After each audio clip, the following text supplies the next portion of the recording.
मैं डॉक्टर मंजू मीना, सह आचार्य राजनीति विज्ञान, महारानी सुदर्शन कन्या महाविद्यालय। इससे पहले के वीडियो में मैंने आप लोगों को यूएनओ की स्थापना की पृष्ठभूमि के बारे में बताया, जिसमें मैंने आप लोगों को ये बताया था कि संयुक्त राष्ट्र संघ की स्थापना की आवश्यकता क्यों पड़ी। 19वीं शताब्दी से पहले तक अंतर्राष्ट्रीय राजनीति में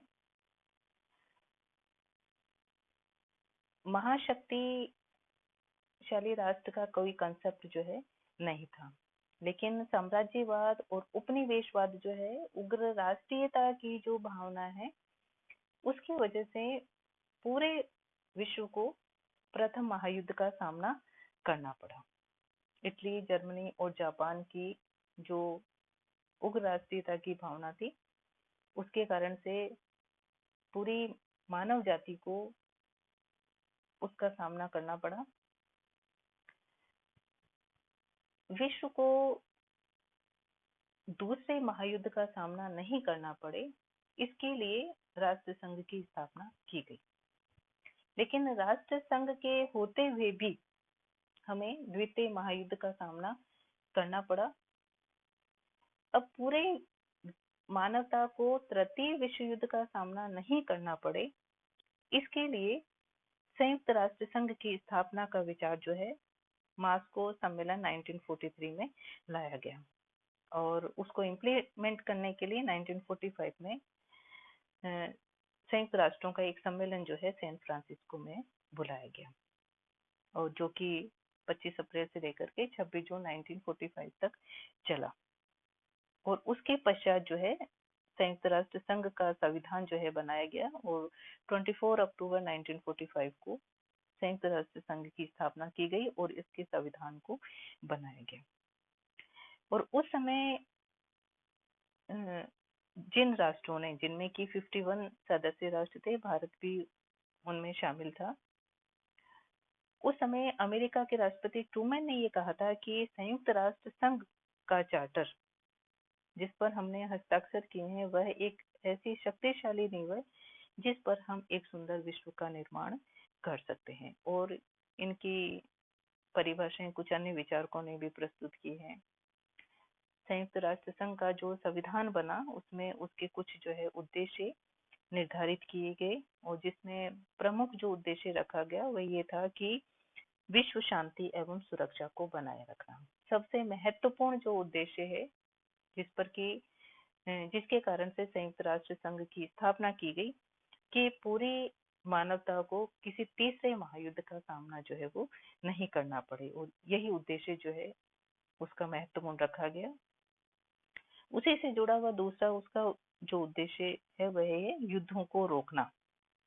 राष्ट्रों के मध्य अगर किसी तरह से तनावपूर्ण स्थिति उत्पन्न हो जाती है, तो उनके मध्य शांतिपूर्ण तरीके से समस्या का उनका समाधान करना, साथ ही साथ में राष्ट्रों के मध्य आर्थिक, सामाजिक और सांस्कृतिक सहयोग को भी विकसित करना, मानवाधिकार एवं राष्ट्रीय स्वतंत्रताओं को लागू करना। और इसके लिए यह आवश्यक है कि हम निःशस्त्रीकरण की प्रक्रिया को अपनाएं।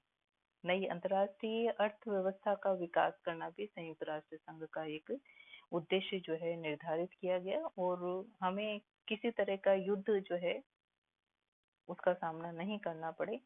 और इसके लिए ये कोशिश संयुक्त राष्ट्र संघ के द्वारा की जाती है कि अंतर्राष्ट्रीय जगत के दो राष्ट्रों के मध्य या दो से अधिक राष्ट्रों के मध्य अगर किसी भी तरह के विवाद हैं, तो उनका शांतिपूर्ण तरीके से समाधान जो है वो निकाला जाए। और इसी तरीके से संयुक्त राष्ट्र संघ के संविधान में इसकी सदस्यता के संबंध में कि किस प्रकार से राष्ट्र जो है इसकी सदस्यता को प्राप्त करेंगे, और किन किन मतलब स्थितियों में एक राष्ट्र को उसकी सदस्यता से मुक्त किया जा सकता है या उसकी सदस्यता से उसको हटाया जा सकता है, इसके संबंध में उसके संविधान में डिटेल में बताया गया है। साथ में उसमें ये भी बताया गया है कि किन किन भाषाओं में संयुक्त राष्ट्र संघ की कार्यवाही जो है उसका संचालन किया जाएगा। तो संयुक्त राष्ट्र संघ जो कि अंतर्राष्ट्रीय जगत का एक सबसे बड़ा और महत्वपूर्ण अंतर्राष्ट्रीय संगठन है जिस पर शांति को स्थापित करने की महत्वपूर्ण जिम्मेदारी है। इसका मुख्यालय जो है न्यूयॉर्क में है, संयुक्त राज्य अमेरिका में जो है कार्यरत है। संयुक्त राष्ट्र संघ के जो उद्देश्य निर्धारित किए गए हैं, उन उद्देश्यों को प्राप्त करने के लिए संयुक्त राष्ट्र संघ के संविधान में 6 मुख्य अंग जो है निर्धारित किए गए हैं और इन 6 मुख्य अंगों के अलग अलग कार्य हैं जिनको कि आगे हम डिटेल में लेंगे। जिसमें पहला जो अंग है वह है महासभा, दूसरा सुरक्षा परिषद, तीसरा थर्ड जो है न्यास परिषद, फोर्थ जो है सचिवालय, फिफ्थ आर्थिक एवं सामाजिक परिषद और नेक्स्ट एंड लास्ट है अंतर्राष्ट्रीय न्यायालय। ये मुख्य अंग जो है संयुक्त राष्ट्र संघ के निर्धारित किए गए हैं और जिसके माध्यम से संयुक्त राष्ट्र संघ के जो उद्देश्य निर्धारित किए गए हैं उन उद्देश्यों को प्राप्त करने की जिम्मेदारी इन अंगों को सौंपी गई है। यद्यपि संयुक्त राष्ट्र संघ के ये मुख्य अंग हैं, इसके अतिरिक्त कुछ विशिष्ट अंग भी हैं जो कि कुछ अन्य उद्देश्यों के लिए प्रयासरत रहते हैं और इन अंगों को सहायता और सहयोग देने का कार्य करते हैं। क्योंकि संयुक्त राष्ट्र संघ जो है अंतर्राष्ट्रीय जगत का संगठन है। अंतर्राष्ट्रीय स्तर पर हम किस तरीके से शांति और व्यवस्था को बना सकते हैं, किस तरीके से हम आर्थिक और सामाजिक विकास जो है कर सकते हैं और राष्ट्रों के मध्य हम इन संबंधों को किस प्रकार से विकसित कर सकते हैं और उसके लिए कुछ विशिष्ट अंग जो है बनाए गए हैं जिनमें फर्स्ट है अंतर्राष्ट्रीय श्रमिक संघ, सेकंड है खाद्य एवं कृषि संगठन, नेक्स्ट है अंतर्राष्ट्रीय मुद्रा कोष, अंतर्राष्ट्रीय पुनः निर्माण एवं विकास बैंक जिसको कि हम विश्व बैंक के नाम से भी जानते हैं, अंतर्राष्ट्रीय वित्त निगम, अंतर्राष्ट्रीय विकास संगठन, संयुक्त राष्ट्र बाल कोष, व्यापार एवं विकास पर संयुक्त राष्ट्र कोष, विश्व मौसम विज्ञान संगठन, अंतर्राष्ट्रीय नागरिक उड्डयन संगठन, विश्व डाक संघ, संयुक्त राष्ट्र शिक्षा विज्ञान और सांस्कृतिक संगठन।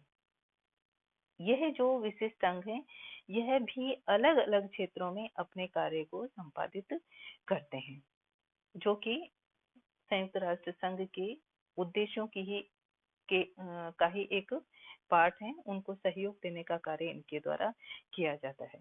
तो संयुक्त राष्ट्र संघ के जो अंग हैं जिसमें पहला जो अंग है महासभा, जिसको कि हम विश्व सभा के नाम से भी जानते हैं, जो कि महत्वपूर्ण अंग है।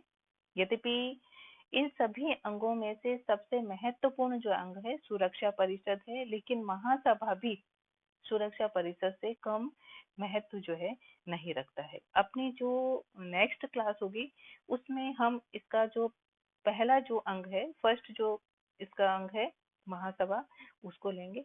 धन्यवाद।